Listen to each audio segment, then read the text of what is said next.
So we've spent a good deal of time looking at axial load, right? Are things that are loaded axially.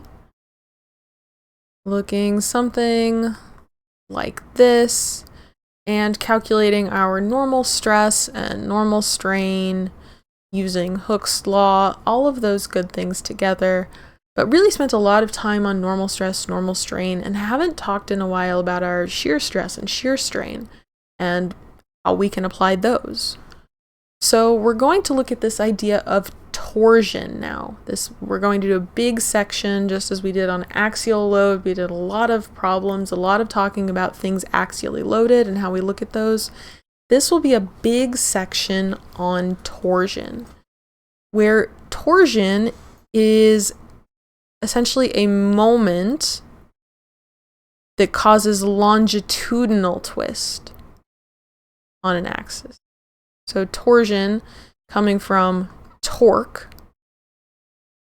where we get a twisting motion along the longitudinal axis, right? So if I have some axis that looks like this, maybe I give it some bars, make it look like a pencil, something like that, so we can kind of see how it looks originally. If I go ahead and apply this torsion, this twisting motion to it, what I see happens on this rod is that my radial lines here are all still circles, right? My cross sections are still circles, but these longitudinal lines get skewed, they get twisted into this helical kind of pattern, right? So they get kind of turned, kind of warped around in this helical, we often think of DNA when we think helical, but a helical kind of pattern, which you can imagine like when you take a towel and wring it out, that gives you that kind of helical rotating motion, right? It's that torque, that torsion on that towel, where you took something that was kind of straight and round and then you're wringing it out. It creates those helical shapes in that towel. So this is our torque. Our torque is a moment. Right? Talked a lot about moments in statics. It's that force times distance. Torque has the same definition. Times distance, if I could spell right. Torque is a moment. It's a force times a distance that causes a twist. So the real difference is that a moment in statics wasn't actually doing anything. There was no movement.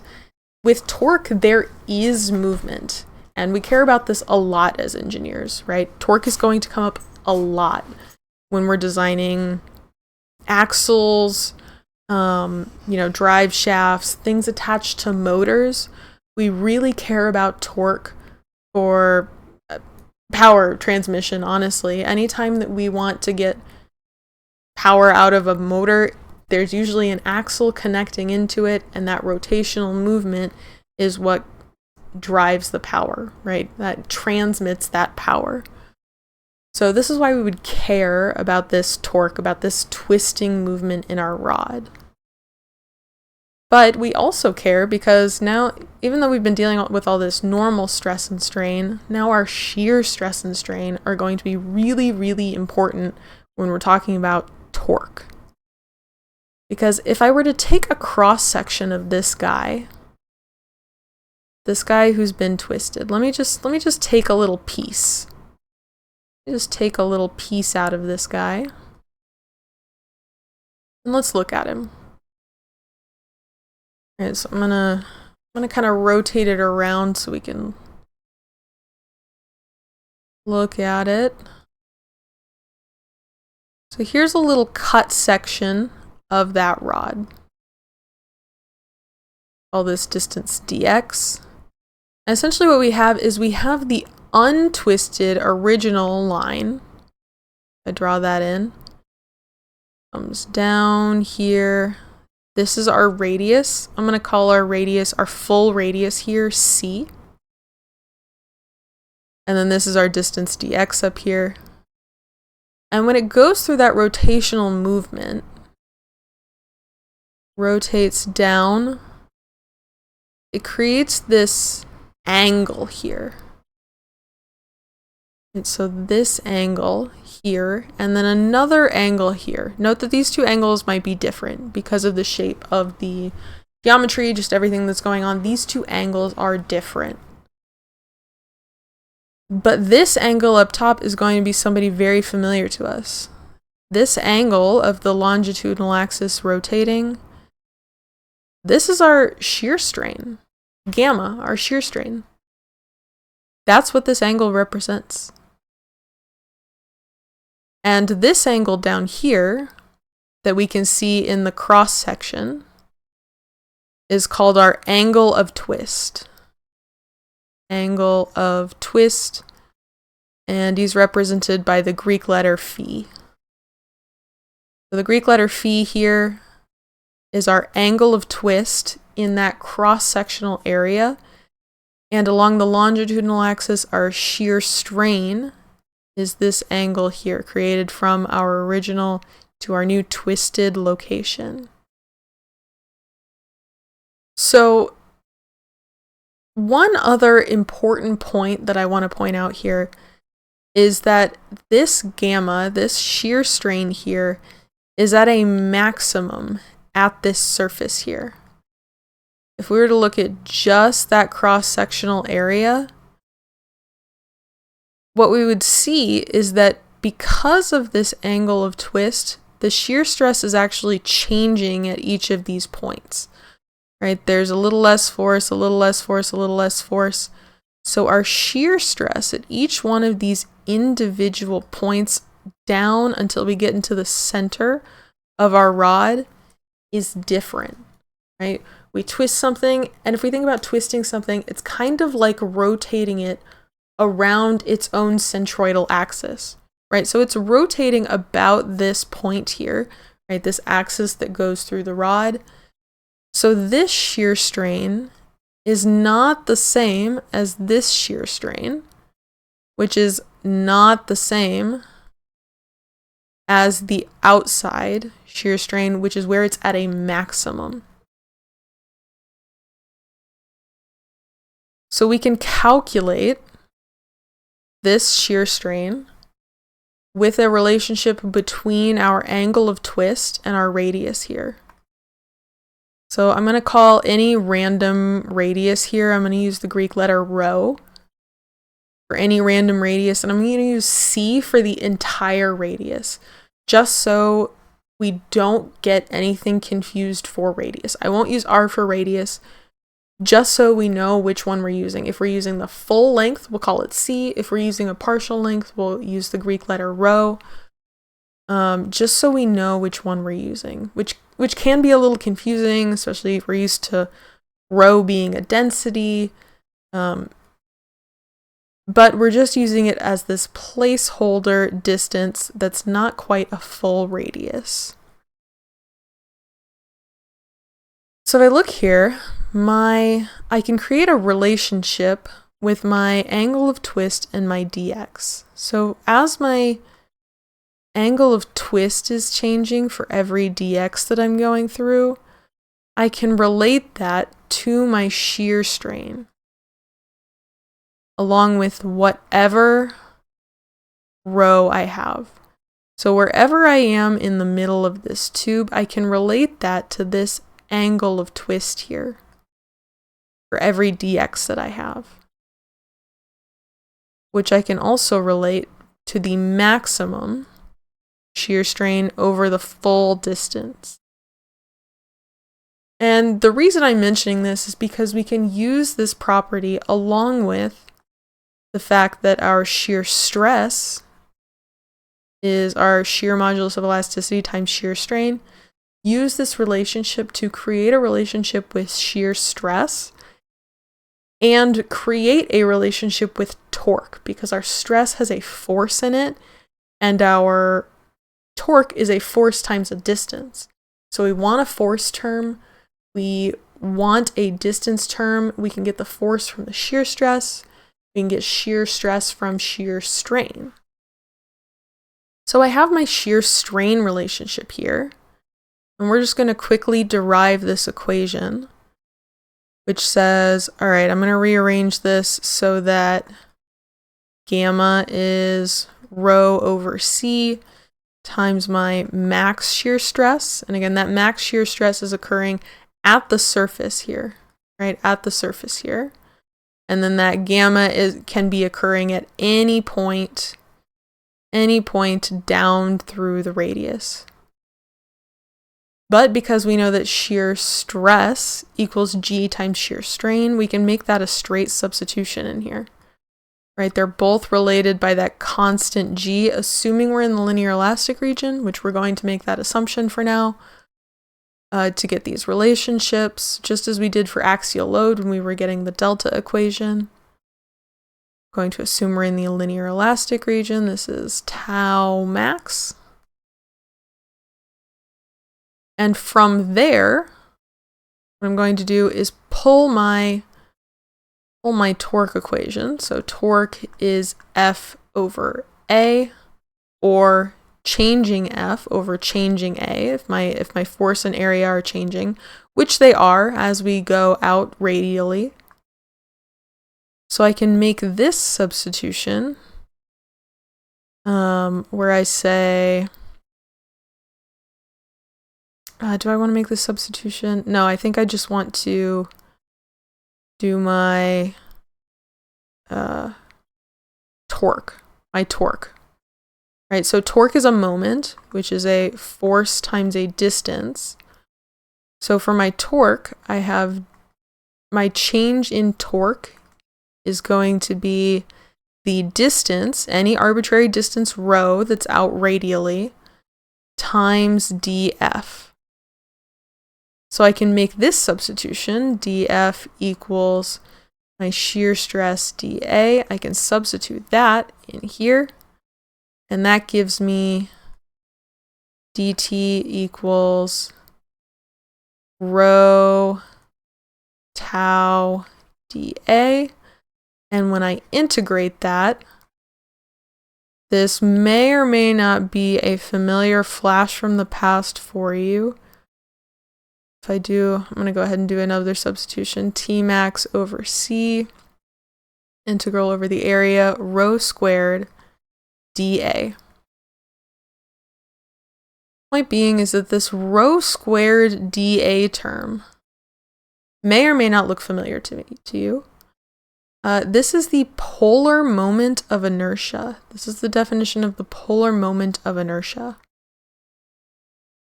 which we often just barely touch on towards the end of statics, right? We talk a bunch about moment of inertia towards the end of statics. Polar moment of inertia just meaning that we're in polar coordinates, the circular coordinates. This is the definition of polar moment of inertia, which we represent with J. We are not going to do like the integral form of this. We are just going to use the simpler equation forms of polar moment of inertia, but they vary for different shapes, for different rods and things like that, so we'll tackle them as they come up. But looking at this, let's go ahead and boil down our actual important equation that we care about here. I'm going to remove all of this. That's our derivation. But our equation is going to be, our shear stress equals torque times whatever distance you are away out from the radius over J, the polar moment of inertia.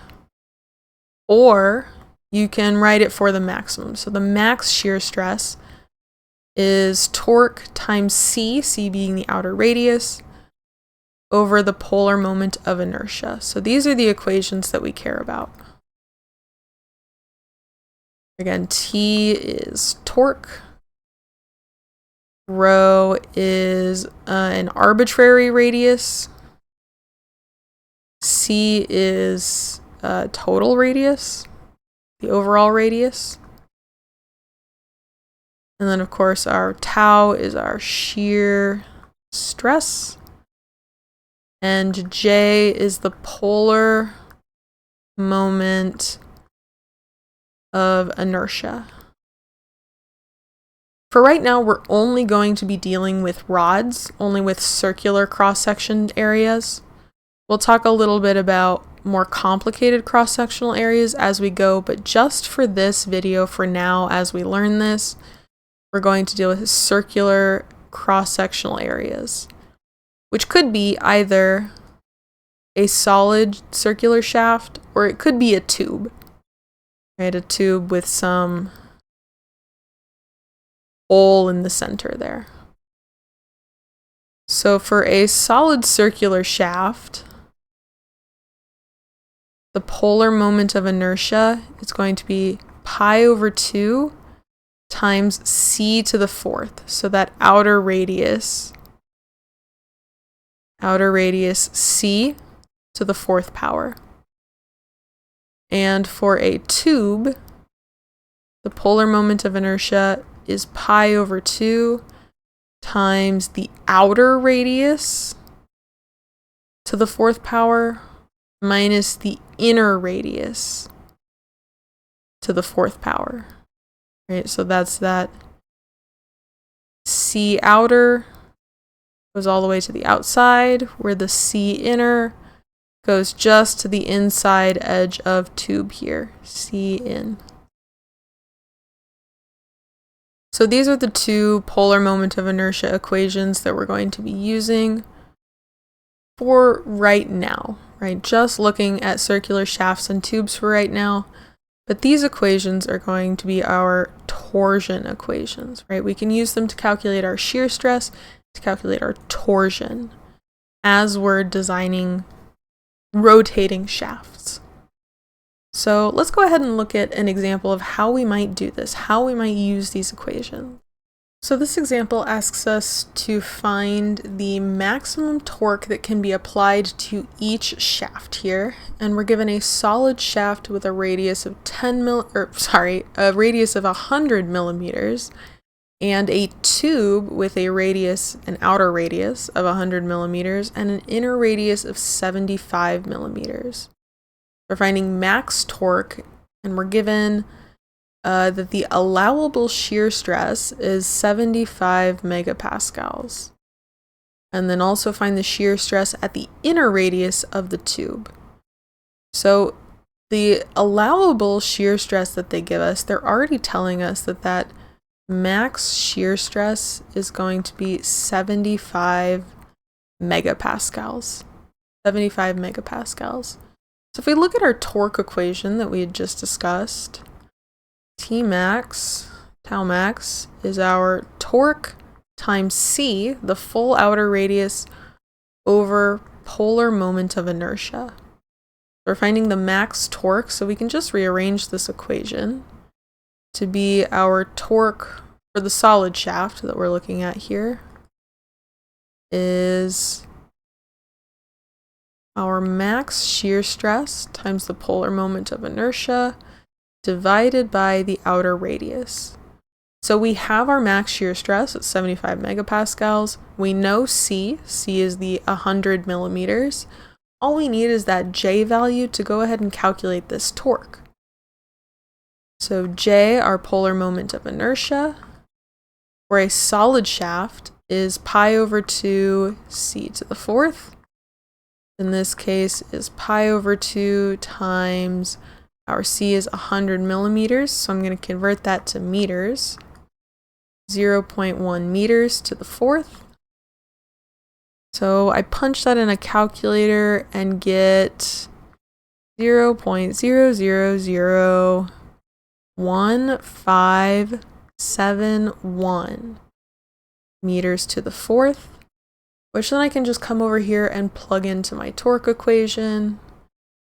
I have 75 times 10 to the 6th pascals times my J value, just found 571, all over that C value, 0.1 meters.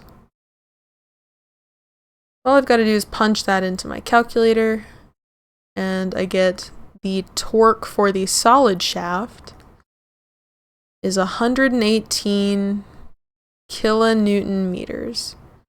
Right? Our torque is going to have the same units as our moments do, which is a force times a distance, right? So Newton meters, kip feet, kip inches, pound feet, those are our common units for torque that we expect to see. So here we have kilonewton meters. And then we just go through this exact same process for our tube, except our tube has a different J value. So the J value for the tube is pi over 2 times the outer radius to the fourth minus the inner radius to the fourth. So that's going to be pi over 2 times 0.1 to the fourth minus 0.075 to the fourth. Which I plug into my calculator and I get 0.0001074 meters to the fourth. But note, none of my other parameters actually change between my torque for the tube and torque for the solid shaft. Right, it's still 75 times 10 to the 6 because they have the same max shear stress.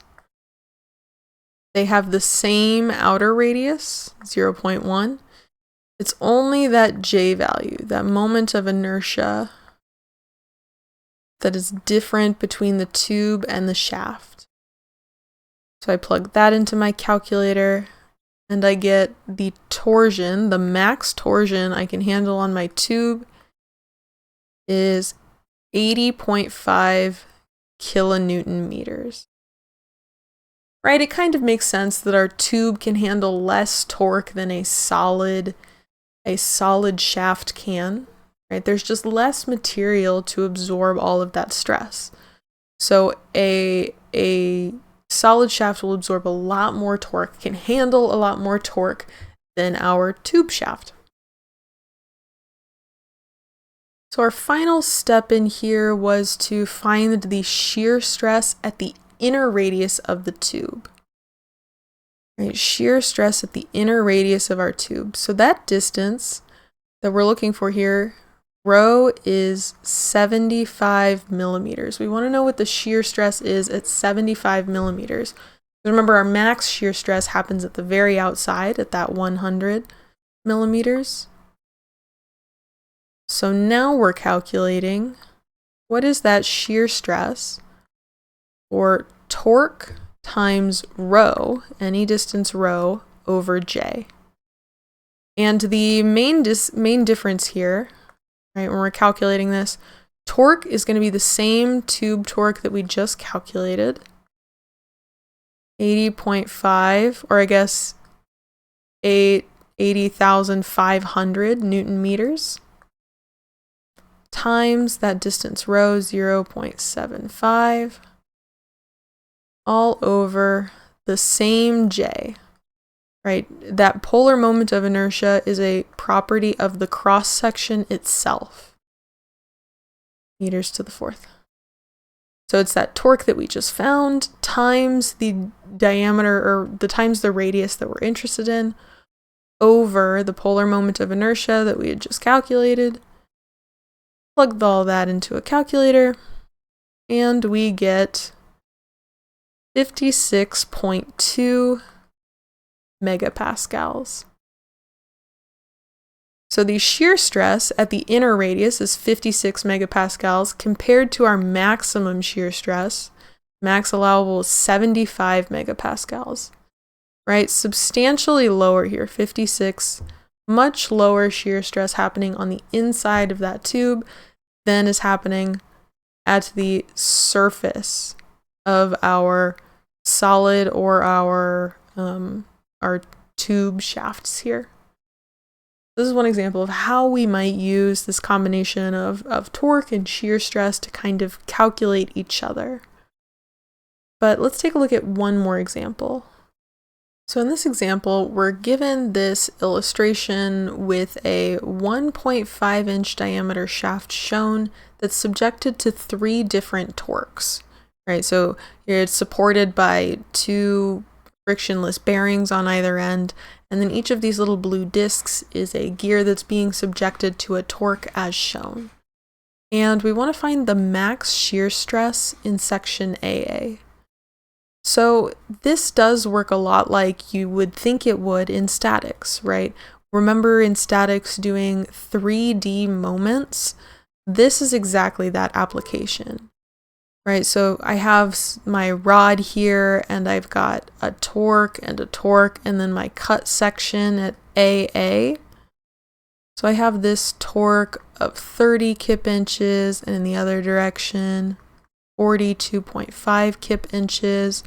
So if I just do a simple sum of my moments here, let's say this is the X direction, for example.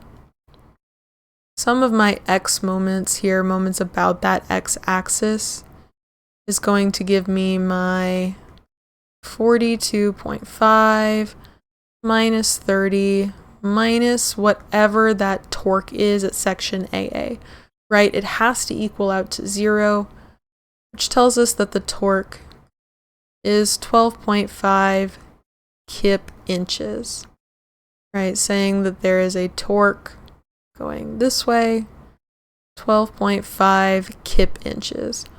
Or if we cut it the other way, we can see pretty plainly that because I have my 12.5 kip inches here, then at my cut, I have to have equal and opposite kip inches at the cut AA.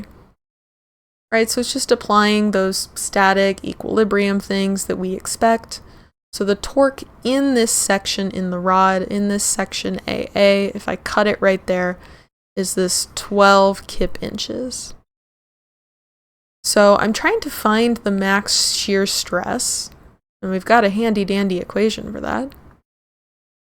Our max shear stress is going to be our torque times the most outer radius over moment of inertia, polar moment of inertia.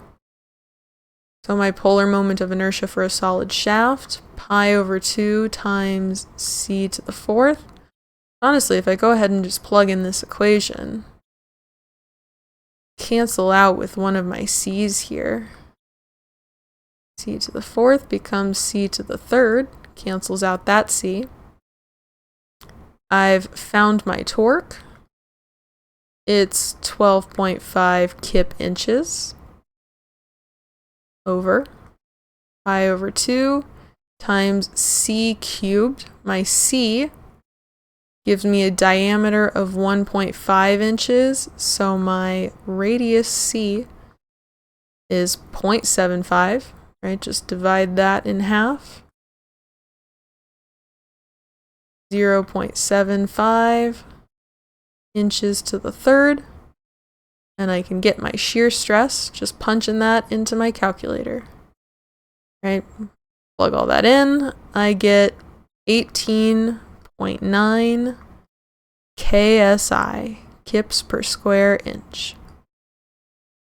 So a pretty easy application. It was more just to show that when we have multiple moments, multiple torques on some kind of bar or system like this, our equilibrium still stays the same, right? Our process of using statics, process of cutting through and finding works just the same as we would expect it to.